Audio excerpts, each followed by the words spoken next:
Listen, I've been doing this for 20 years and helped 700,000 people. I'm going to give you the 5 lessons that people fail at, and it's the reason why most businesses fail in their first 5 years. Number 1, poor offer. Listen, you can have a great product or a great service, but if you don't have a great offer, if people aren't compelled to buy the product or service because you haven't worked out the marketing part of it, you haven't worked out the value proposition well enough, you'll sit there for the first couple of years trying to sell it to people through your passion and through your love of the product, but not putting together a great offer.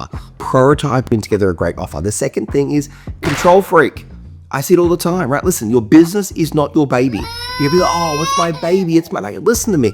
If you see your business as your baby, you're going to let it get away with everything, right? You need to look at your business and say, this is a business. I might like it, I might even love the business, but the business is a separate thing. It's got its own product, its own services, its own team, its own people, and I need to treat it accordingly, because sometimes when a baby's misbehaving, like, come on, it's all right, it's my kid. When a business isn't performing, we need to be able to step back, remove the emotional goggles, right? And go, actually, how do I fix this? What do I need to do? So we control freak, right? We don't I'm the one that has to do the emails. I've got to do all the phone calls. Oh, let me negotiate with that person. I need to hire everybody. I need to say, if you're a control freak, you're suffocating your business. And I see this right across businesses. The third thing, we hire the wrong people or we had the wrong partners. Listen, it's the mistake that everyone's been done, including me. The people you bring into that business will become the huge part of that business. As you step out of that business, they're going to become a huge part of it. So if you've got the wrong business partners or you hire the wrong people, you've got to bring people into business that are going to fulfill the gaps that you don't have. Don't hire your best mate. Don't hire the person just like you. Hire the things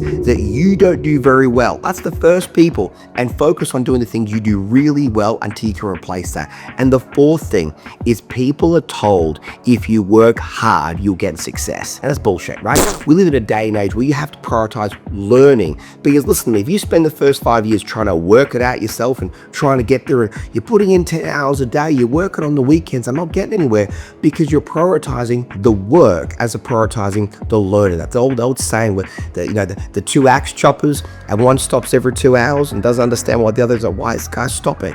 Because the other guy's sharpening the axe, they're going back to the tree. Listen, you got to sharpen your axe. Don't just work your ass up and wonder why it's not getting anywhere.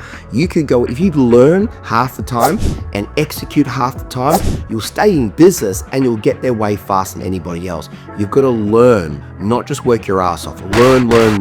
And the fifth thing I see is this: people fail in their first 5 years because they expect some sort of utopia.